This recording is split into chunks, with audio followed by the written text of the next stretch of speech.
میں امید کروں گا کہ اب کی بار تمہارے الفاظ ماما بابا یا رنم کے لیے دکھ یا دل آزاری کا سبب نہیں بنے۔ ٹھیک ہے، تم انہیں اپنے ماں باپ کے طور پر قبول نہیں کر سکتی، مگر تمہیں ان سب کو میری فیملی کے طور پر ایکسیپٹ کرنا ہوگا، اور مجھے امید ہے تم مجھے ہرگز مایوس نہیں کرو گی۔ سبحان نے کار پارک کرتے ہوئے سیرت کو دیکھ کر کہا۔ ڈرائیونگ کے دوران ہی اس نے سیرت کو یہ ساری حقیقت بتا دی کہ وہ کس طرح بہروز اور یسریٰ سے جدا ہوئی، مگر سیرت کی خاموشی سے وہ یہ اندازہ نہیں لگا سکا کہ وہ اس بات کو کس حد تک سمجھ پائی ہے۔ گاڑی سے باہر نکل کر سیرت کی طرف کا دروازہ کھولا تو سیرت سبحان کو دیکھنے لگی۔ سبحان نے آگے بڑھ کر سیرت کا ہاتھ پکڑ کر اسے کار سے باہر نکالا تو وہ سبحان کا ہاتھ جھٹک کر خود گھر کے اندر جانے لگی۔ سبحان اسے کچھ کہے بغیر اپنا سر نفی میں ہلا کر اس کے پیچھے گھر کے اندر چلا گیا۔ کاشان نے یہ منظر دیکھا تو اس کے چہرے پر مسکراہٹ آئی۔ واہ کیا بات ہے، سیرت بی بی کے کارنامے دیکھو اور ان کی اکڑ دیکھو، اور ایک ہمارے بھائی صاحب ہیں، ان کا عہدہ دیکھو اور ان کی حالت دیکھو، کچھ نہیں بن سکتا سو بھی تمہارا۔ کاشان نے خود سے باتیں کرتے ہوئے سگریٹ کا ٹکڑا کھڑکی سے باہر پھینکا، کھڑکی کے پردے برابر کرتا ہوا اپنے روم سے نکل کر سبحان کے پاس چلا گیا۔ تم آ گئی واپس میری جان، اب کہیں نہیں جانا، دیکھو تمہارے بابا تمہارا دوبارہ جانا برداشت نہیں کر سکے، اور کیا حالت ہو گئی ان کی۔ اگر اب کی بار تم ہمیں چھوڑ کر گئی تو میرا دل بند ہو جائے گا۔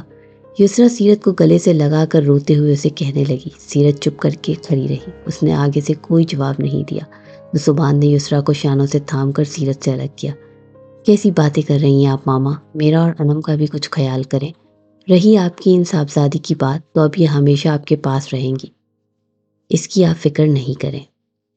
یسریٰ کو بہلاتے ہوئے اس نے سیرت کو دیکھ کر کہا۔ سبحان کی بات پر سیرت بھی اسے دیکھنے لگی۔ سیرت بہروز کے پاس بیٹھی ہوئی ان سب کی گفتگو سن رہی تھی۔ سبحان اسے اس گھر میں اس فیملی کا ہی حصہ لگا۔ معلوم نہیں اب وہ ان سب میں ایڈجسٹ ہو پائے گی کہ نہیں۔ سیرت ان لوگوں کو دیکھ کر سوچنے لگی۔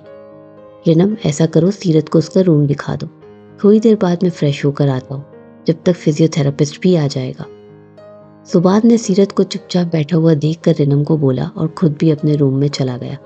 آئیے آپی، آپ کو آپ کا روم دکھا دوں۔ رنم بولتی ہوئی اسے اپنے ساتھ لے گئی، سیڑھیاں چڑھ کر اوپر اپنے برابر والے بیڈ روم میں لے آئی۔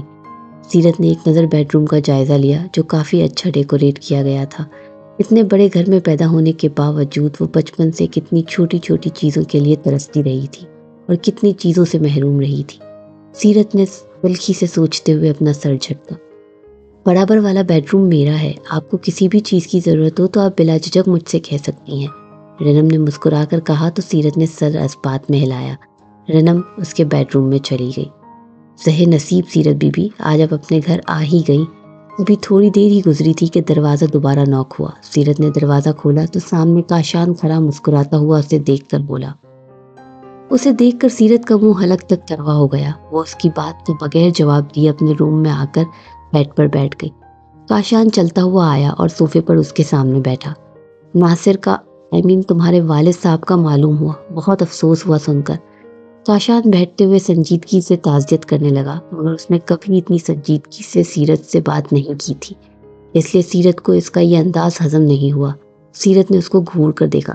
ایسے کیوں گھور رہی ہو؟ واقعی افسوس کرنے آیا ہوں تمہارے ابا کا۔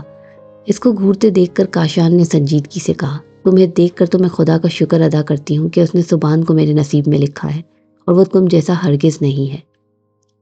سیرت نے کھار کھانے والی نظروں سے دیکھ کر اسے کہا۔ اسے لگا وہ اس کے ابا کی تعزیت کرنے کے بجائے اسے تپانے آیا ہے۔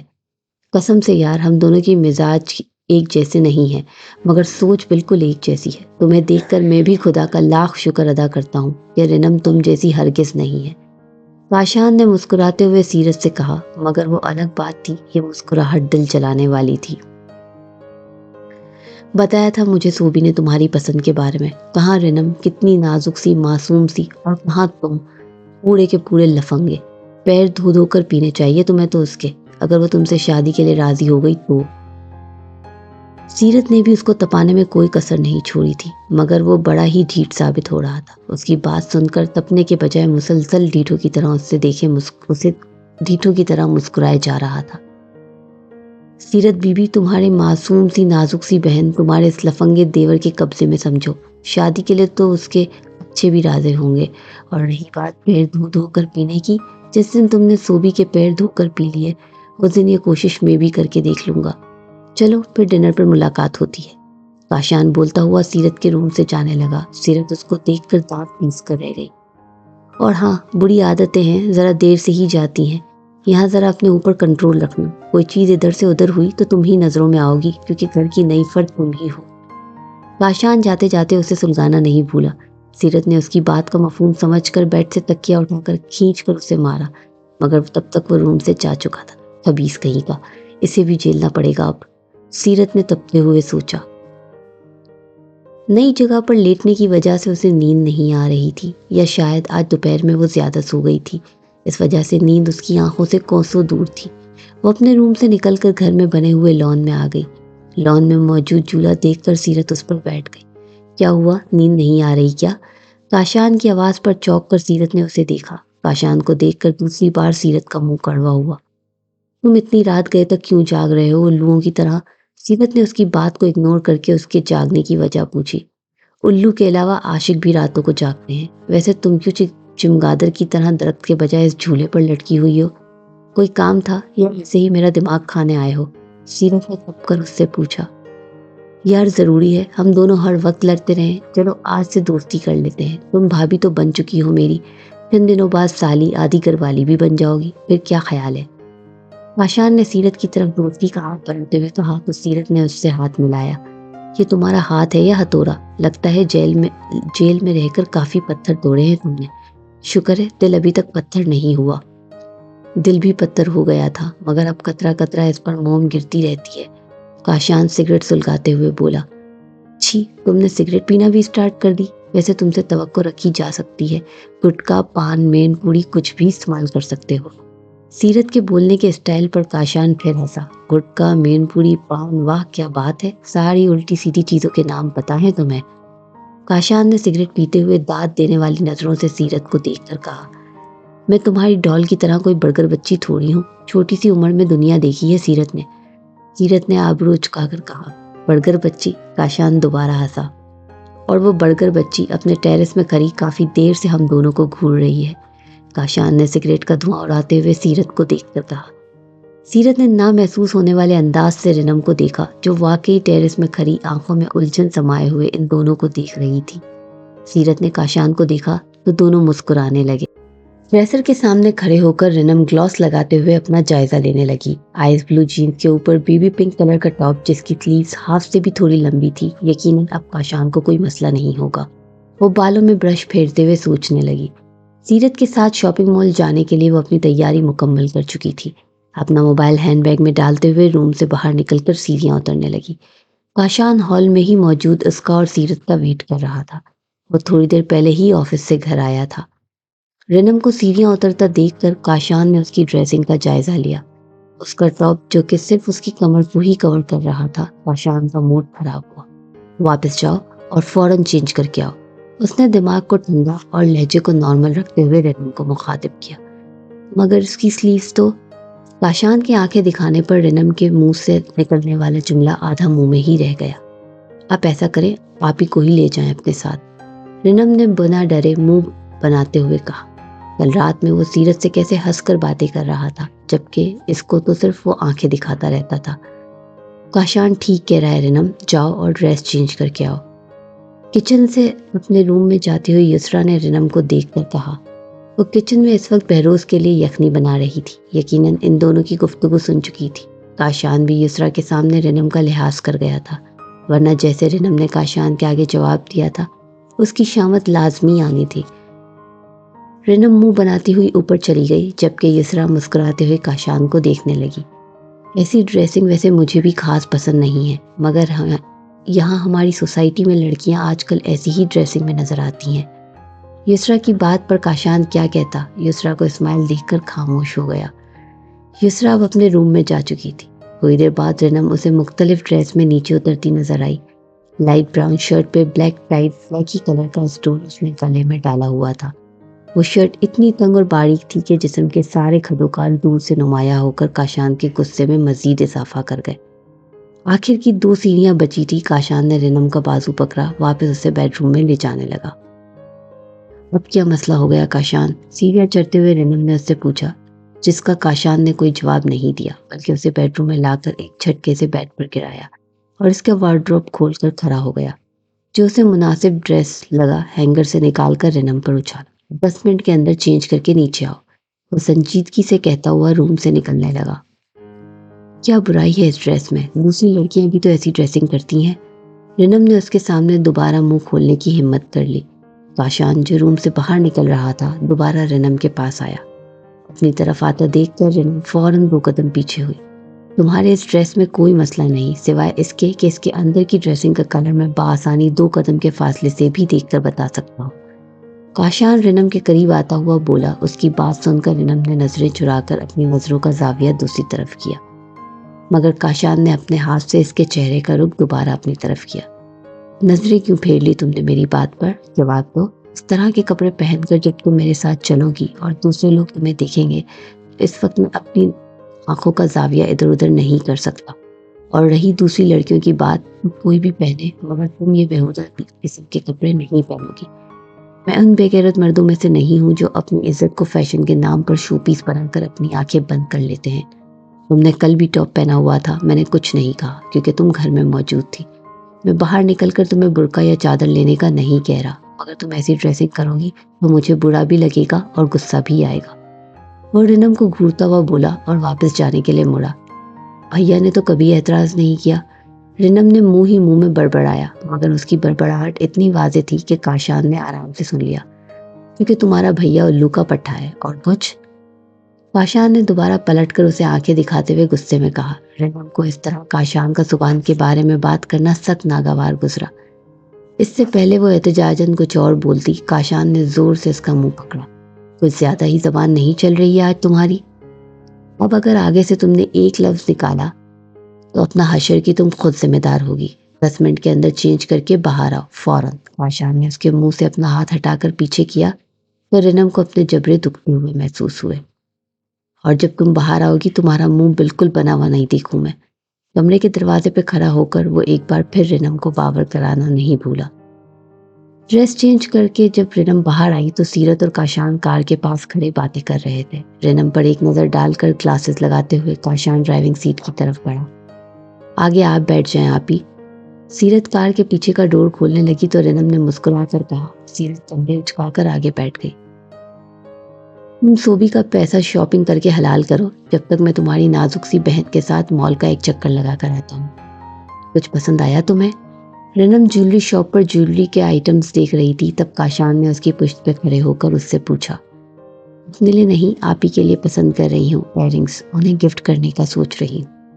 رنم نے خوبصورت سے ایئرنگز کو دیکھتے ہوئے کاشان سے بولا۔ کاشان نے اس کے ہاتھ سے ایئرنگز واپس رکھے اور اس کا رخ اپنی طرف کیا۔ تم مجھے خود ہی بتا دو ایسا کیا کروں کہ تمہاری ناراضگی دور ہو جائے؟ وہ رنم کو دیکھتے ہوئے نرم لہجے میں اس سے پوچھنے لگا۔ آئندہ آپ بھیا کے لیے ایسے الفاظ استعمال مت کریے گا کاشان، پلیز۔ رنم نے شکوہ کرتے ہوئے کاشان کو بولا۔ ارے نہیں بول رہا تمہارے بھیا کو کچھ بھی، قسم سے تم سچ میں بڑھ کر بچی ہو۔ کاشان نے اپنی مسکراہٹ چھپا کر رنم کی ناک کھینچتے ہوئے کہا۔ کیا؟ وہ کیا ہوتا ہے؟ رنم نے اپنی ناراضگی بھلائے کاشان سے پوچھا۔ کچھ نہیں ہوتا، چھوڑو اسے۔ یہ دیکھو میں نے یہ پسند کی ہے تمہارے لیے، اچھی لگی تمہیں؟ کاشان نے اپنی مٹھی کھولی تو اس کی ہتھیلی پر چھوٹی سی نوز پن موجود تھی۔ مگر یہ میں نہیں پہن سکتی، اس کے لیے تو ناک چھدانی پڑے گی۔ رنم نے کنفیوز ہو کر اپنی ناک کو چھوتے ہوئے کہا۔ تو اس میں کیا پرابلم ہے؟ یہ کام ابھی کروا لیتے ہیں، چلو میرے ساتھ۔ کاشان جیسے تیار کھڑا تھا اور اس کا ہاتھ پکڑ کر چلنے لگا۔ رکیے کاشان، میں ناک نہیں چھدا سکتی۔ رنم نے اس کے ساتھ چلتے چلتے اچانک بولا تو کاشان رکا۔ کیوں؟ رنم کو دیکھتا ہوا وہ اس کا ہاتھ پکڑے حیرت سے پوچھنے لگا۔ درد ہوگا کافی، رنم نے گھبراتے ہوئے بولا، جس پر کاشان اسے مزید حیرت سے دیکھنے لگا۔ مستقبل میں تم کاشان احمد کی بیوی بننے والی ہو اور اس کے لیے تمہیں اپنے اس ننھے سے دل کو مضبوط کرنا پڑے گا، ورنہ میری شدتیں کیسے برداشت کر پاؤ گی؟ اور رنم کی آنکھوں میں دیکھتا ہوا بولا تو رنم اپنی نظریں جھکا گئی۔ کاشان اس کا ہاتھ پکڑے اسے جیولری شاپ پر لے آیا، مگر وہاں ناک چھیدنے والے لڑکا تھا۔ رنم کرسی پر بیٹھ گئی۔ اس لڑکے نے پین سے اس کی ناک پر گول نشان بنایا۔ کاشان کھڑا اسے دیکھ رہا تھا۔ وہ لڑکا اب باریک چاندی کا تار لے کر رنم کے پاس آیا تو رنم نے رونے والی شکل بنا کر کاشان کو دیکھا۔ ایک منٹ، یہ تار مجھے دو۔ کاشان نے اس لڑکے سے تار مانگا اور اسے پیچھے ہٹنے کا اشارہ کیا۔ کیونکہ اب آگے کا کام وہ سمجھ گیا تھا۔ کاشان آپ کیا کرنے لگے ہیں؟ رنم نے روحان سے انداز میں کاشان سے پوچھا۔ خاموش ہو کر بیٹھی رہو، کاشان نے اسے ڈپٹتے ہوئے کہا۔ کاشان نے جب باریک پار رنم کی ناک کے پار کیا تو وہ کاشان کے دونوں ہاتھ پکڑ کر چیخ اٹھی۔ ریلیکس، دیکھو چھد گئی تمہاری ناک۔ کاشان اپنے کارنامے پر خوش ہوتا ہوا بولا، مگر رنم کا اچھا خاصا منہ بن چکا تھا۔ بھلا ایسے بھی کوئی کرتا ہے؟ رنم کاشان کو دیکھ کر سوچ رہی تھی کہ وہ اپنی مسکراہٹ چھپائے اس کا ہاتھ پکڑ کر شاپ سے باہر نکل گیا۔ کاشان شاپنگ بیگز ہاتھ میں پکڑے آگے چلنے لگا، جبکہ سیرت اور رنم باتیں کرتی ہوئی اس کے پیچھے آ رہی تھی۔ اچانک ایک لڑکا سامنے سے آیا جو جان بوجھ کر سیرت سے ٹکرایا۔ اندھے ہو کیا؟ دکھائی نہیں دیتا؟ سیرت کی آواز پر کاشان نے مڑ کر دیکھا۔ واقعی اندھا ہوں، ورنہ تم سے نہیں اس سے ٹکراتا، اس لڑکے نے خباثت کا مظاہرہ کرتے ہوئے رنم کو دیکھ کر کہا، جس پر سیرت نے اسے تھپڑ مارنا چاہا، مگر اس لڑکے نے سیرت کا ہاتھ پکڑ لیا۔ کاشان ان دونوں سے چند قدم آگے چل رہا تھا، بھی وہ لڑکا اکیلی لڑکیوں کو دیکھ کر مزید بدتمیزی پر اتر آیا۔ کاشان جو غصے میں اس لڑکے کی طرف آ رہا تھا، اس لڑکے نے جو ہی سیرت کا ہاتھ پکڑا، کاشان نے ہاتھ میں موجود شاپنگ بیگز پھینک دے، اس لڑکے کو گریبان سے پکڑ کر اس پر کو کی تابڑتوڑ بارش کر دی۔ اس لڑکے کو سنبھلنے کا موقع دیے بغیر کاشان اسے مارتا ہی چلے گیا۔ ابھی آپ روکیے کاشان کو پلیز۔ رنم کاشان کا غصہ دیکھ کر ڈر ہی گئی تھی۔ وہ گھبرا کر سیرت سے کہنے لگی، رک جاؤ، تھوڑی دیر بعد رکوں گی، اس لڑکے کو ضرورت ہے پٹنے کی۔ سیرت نارمل سے انداز میں بولی اور اس لڑکے کی درگت کاشان کے ہاتھوں سے بنتے ہوئے دیکھنے لگی، مگر جب وہ لڑکا نیچے گر گیا اور کاشان نے اسے تب بھی نہیں پیٹنا چھوڑا تو سیرت نے آگے بڑھ کر کاشان کو روکنا چاہا، مگر اس سے پہلے ہی ایک دو آدمی بیچ میں آ گئے اور پیچھ بچاؤ کرایا۔ سیرت کاشان کا بازو سے تھام کر گاڑی تک لائی۔ تمہیں کیا چلنے کی دعوت دینی پڑے گی یا گود میں اٹھا کر لانا پڑے گا؟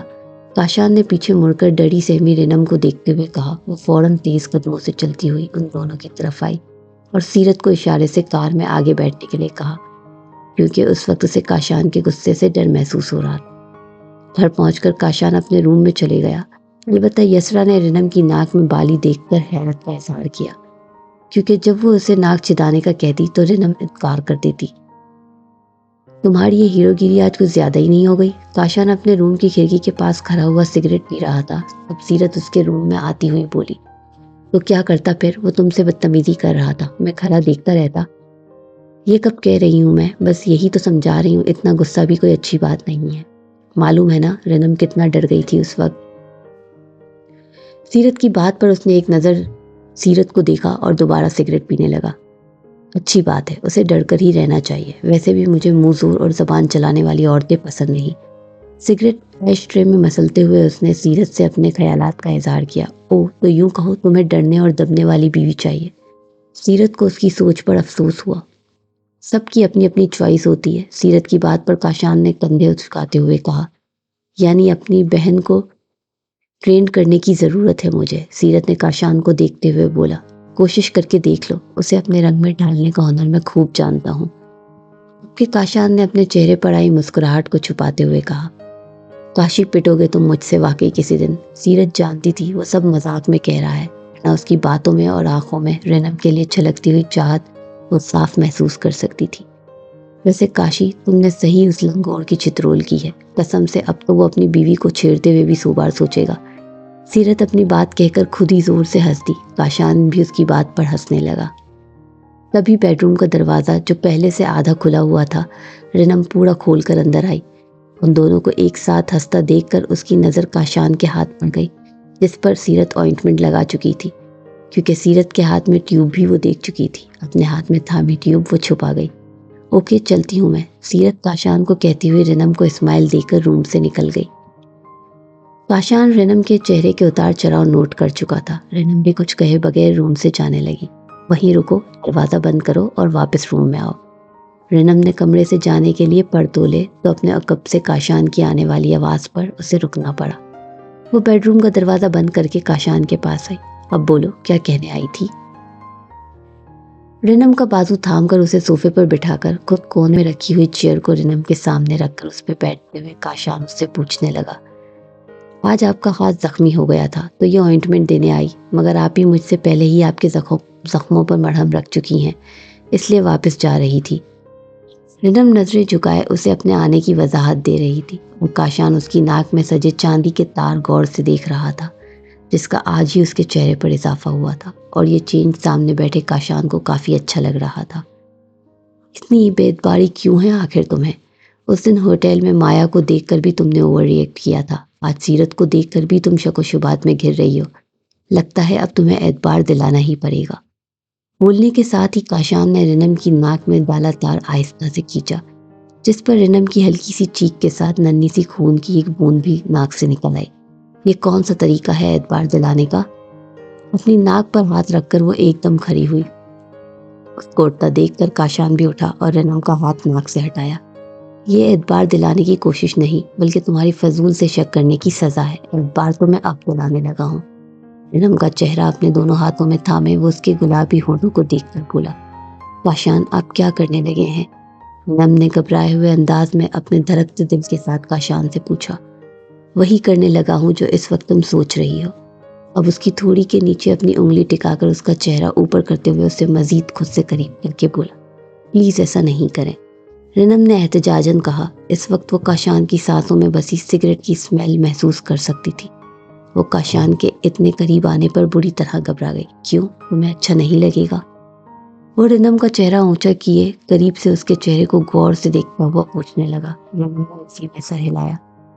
میرا پیار کرنا تمہیں اچھا نہیں لگے گا؟ کاشان اپنا انگوٹھا رنم کے ہونٹوں پر پھیرتے ہوئے سنجیدگی سے پوچھنے لگا۔ شادی سے پہلے آپ کو اس طرح کرنا اچھا لگے گا؟ رنم نے اپنی آنکھیں بند کرتے ہوئے ڈرتے ڈرتے اس سے پوچھا۔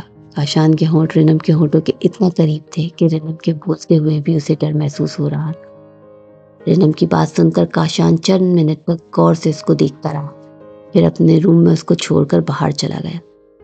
رنم نے جب اپنی آنکھیں کھولی تو اپنے آپ کو کاشان کے روم میں تنہا پایا۔ اپنی سانسوں کو بحال کرتی وہ روم کا دروازہ کھول کر باہر جانے لگی تو اپنے سامنے یسرا کو کھڑا پایا، جو شاید کسی کام سے کاشان کے روم میں آ رہی تھی۔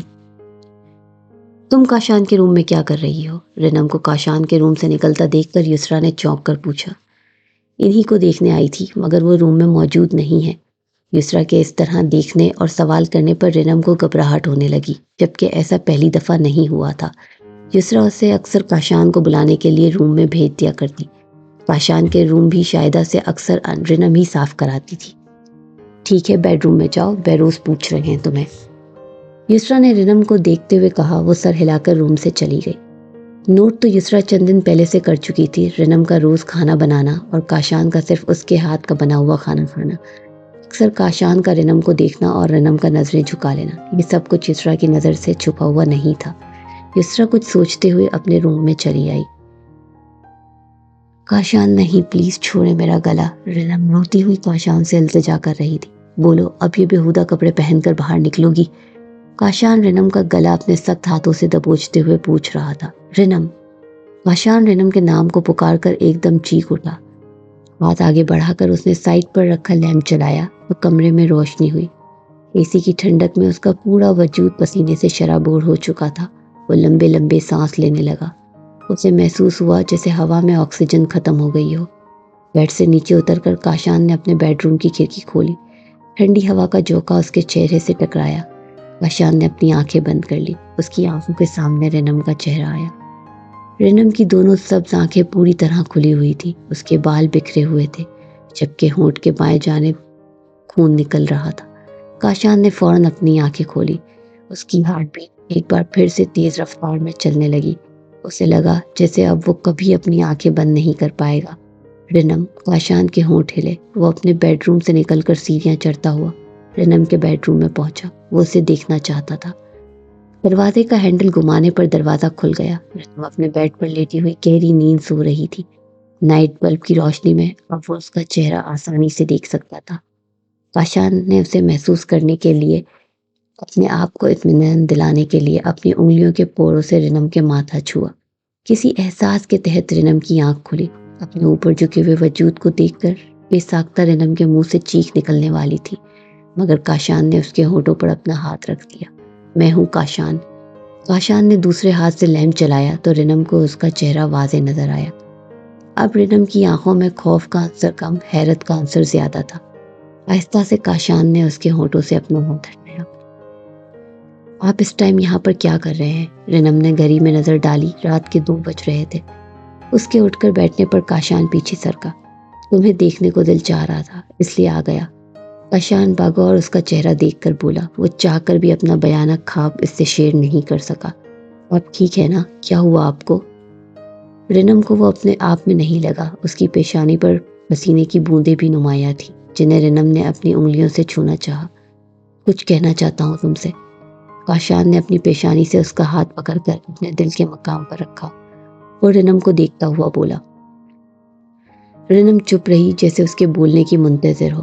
تبھی کاشان نے اپنی پیشانی رنم کی پیشانی سے ٹکرائی اور اپنی آنکھیں بند کرتا ہوا بولا، سوبی کے علاوہ ایک تم ہی میری زندگی میں وہ ہستی موجود ہو جسے میں نے چاہا ہے۔ میں بہت پیار کرتا ہوں رنم تم سے، تمہیں خود سے دور کرنے کا میں تصور بھی نہیں کر سکتا۔ میں تمہیں کبھی کہیں نہیں جانے دوں گا، ہمیشہ اپنے پاس رکھوں گا۔ کاشان آنکھیں بند کیے رنم کی پیشانی سے اپنی پیشانی جوڑتے بولا جا رہا تھا۔ رنم نے اس کا چہرہ اپنے دونوں ہاتھوں میں تھاما۔ کاشان نے اپنی آنکھیں کھولی۔ ایسی باتیں کیوں کر رہے ہیں آپ؟ کیا ہوا ہے؟ مجھے بتائیں۔ رنم نے فکر مندی سے کاشان سے پوچھا۔ کاشان نے اسے دونوں کندھوں سے تھام کر بیڈ پر لٹایا اور بیڈ پر رکھی چادر اس کو اڑائی۔ سو جاؤ، گڈ نائٹ۔ کاشان اس کے بالوں میں ہاتھ پھیرتا ہوا اس کے کمرے سے نکل گیا تو رنم کاشان کے رویے کے بارے میں سوچنے لگی، جو اسے بالکل سمجھ میں نہیں آیا۔ اپنے بیڈ روم میں آ کر کاشان بیڈ پر لیٹا ہوا چھت کو گھورتا رہا۔ آدھے سے پونے گھنٹے بعد وہ نیند کی وادیوں میں اتر گیا۔ سیرت کے روم کے دروازے کا ہینڈل گھمایا تو دروازہ کھل گیا۔ وہ وارڈ روم میں سر دیے ہوئے کھڑی تھی۔ سبحان نے روم میں داخل ہو کر دروازہ لاک کیا اور چلتا ہوا اس کے پاس آیا۔ تو آخر کار تم نے اپنے قیمتی وقت میں سے چند لمحے نکال ہی لیے میرے لیے۔ سیرت نے دروازہ لاک کرنے کی آواز پر مڑ کر دیکھا۔ سبحان کو اپنے کمرے میں آتا دیکھ کر اس پر طنز کا تیر چلایا۔ سیرت کا طنز بھرا انداز دیکھ کر سبحان کے چہرے پر مسکراہٹ آئی اور اس کے پاس آیا۔ چند لمحے نہیں چندا، اپنی پوری زندگی تمہارے نام کر چکا ہے سبحان احمد، سارے گلے شکوے کر لینا آج۔ وہ سیرت کو باہوں میں لیتے ہوئے کہنے لگا، زیادہ میرے سامنے یہ کمرے میں آ کر ڈائلاگ مارنے کی ضرورت نہیں ہے۔ وہاں سب کے سامنے تو ایک نظر دیکھنا گوارا نہیں کرتے اور یہاں کمرے میں آ کر چپکے جا رہے ہو، دور ہٹو۔ وہ اس کی باہوں کے حصار کو توڑ کر خود کو آزاد کرواتی ہوئی گویا ہوئی، یعنی تم چاہتی ہو کہ میں سب کے سامنے تم سے چپکوں؟ رومانٹک میں اکیلے میں ہو سکتا ہوں تمہارے ساتھ، اس معاملے میں تھوڑا پرائیویٹ پرسن ہوں۔ سبحان نے آنکھوں میں شرارت لیے اس کی بات کا جواب دیا، فضول کی باتیں مت کرو، میرا وہ مطلب نہیں تھا، تم تو مجھے یہاں لا کر بھول ہی گئے ہو۔ سیرت نے اس سے شکوہ کرتے ہوئے کہا، بھولا کہاں ہوں یار، تم خود دیکھ تو رہی ہو گھر میں 2 دن سے کتنا لیٹ آتا ہوں۔ ایک کیس میں پھنسا ہوا تھا، پھر شو روم کو بھی دیکھنا ہوتا ہے، اور سب سے بڑھ کر اس وقت بابا کو سب سے زیادہ میری ضرورت ہے۔ وہ سیرت کو دونوں بازوؤں سے تھام کر اسے بیڈ پر بٹھاتا ہوا بولا، وہی تو کہہ رہی ہوں، ان سب میں کہاں ہوں؟ سبحان سیرت کو بیڈ پر بٹھا کر خود اس کے بیڈ پر لیٹ گیا۔ سیرت کی بات سن کر اس نے سیرت کا ہاتھ اپنے دل پر رکھا، یہاں ہو تم، ابھی سے نہیں بہت پہلے سے، یقین نہیں آتا تو چیک کرو۔ وہ سیرت کا سر اپنے سینے پر رکھتا ہوا بولا، ایس پی سبحان احمد، باتوں کے تو آپ پورے فنکار ہیں۔ سیرت نے اس کے سینے پر اپنی تھوڑی ٹکاتے ہوئے بولا، اس پر وہ سیرت کے ساتھ خود بھی مسکرا دیا۔ فنکاری تو مجھے 1-2 چیزوں میں اور بھی آتی ہے۔ وہ اس کو بیڈ پر لٹا کر اس پر جھکتا ہوا بولا، مسٹر فنکار، یہ والی فنکاریاں اس وقت تک نہیں چلیں گی جب تک آپ اپنی بیوی کے روپ میں مجھے اپنے ماما بابا کے سامنے متعارف نہیں کروا دیتے۔ سیرت اس کا ارادہ بھاپتی ہوئی اس سے پیچھے کرتے ہوئے بولی، کیا اس وقت تھوڑا سا بھی ترس نہیں کھاؤ گی مجھ پر؟ سبحان نے بہت معصوم سی شکل بنا کر اس سے پوچھا، اس وقت میں نے تم پر ترس ہی کھایا ہوا ہے جبھی تم بیڈ پر لیٹے ہوئے ہو، نہیں تو ابھی تک تمہیں دھکا مار کر نیچے گرا دیتی۔ سیرت نے اتراتے ہوئے کہا، جس پر سبحان نے اسے گھور کر دیکھا۔ وہ بیڈ سے اتر کر کھڑی ہو گئی، شرافت سے دوبارہ اپنی جگہ پر واپس آ جاؤ۔ سبحان اس کو بیڈ کے پاس کھڑا دیکھ کر بولا، وہ خود ابھی بھی بیڈ پر لیٹا ہوا تھا، اور تمہیں ایسا کیوں لگ رہا ہے کہ میں تمہاری بات مانوں گی؟ سیرت بیڈ کے قریب کھڑی اپنی کمر پر دونوں ہاتھ رکھے اس سے پوچھنے لگی، کیونکہ بیوی ہو تم میری۔ سبحان نے جتاتی ہوئی نظروں سے سیرت کو دیکھ کر کہا، بیوی نہیں ایس پی سبحان احمد، منکوہا ہوں میں آپ کی، اس لیے زیادہ اترانے کی ضرورت نہیں، سیدھی شرافت سے اپنے کمرے کا راستہ ناپیے۔ سیرت کے بولنے کی دیر تھی مگر اگلے ہی لمحے سبحان نے کھینچنے پر وہ بیڈ پر گری۔ سوبی! سیرت کو بیڈ پر گرا کر جیسے ہی سبحان اس پر جھکا، سیرت نے زور سے اس کا نام پکارا،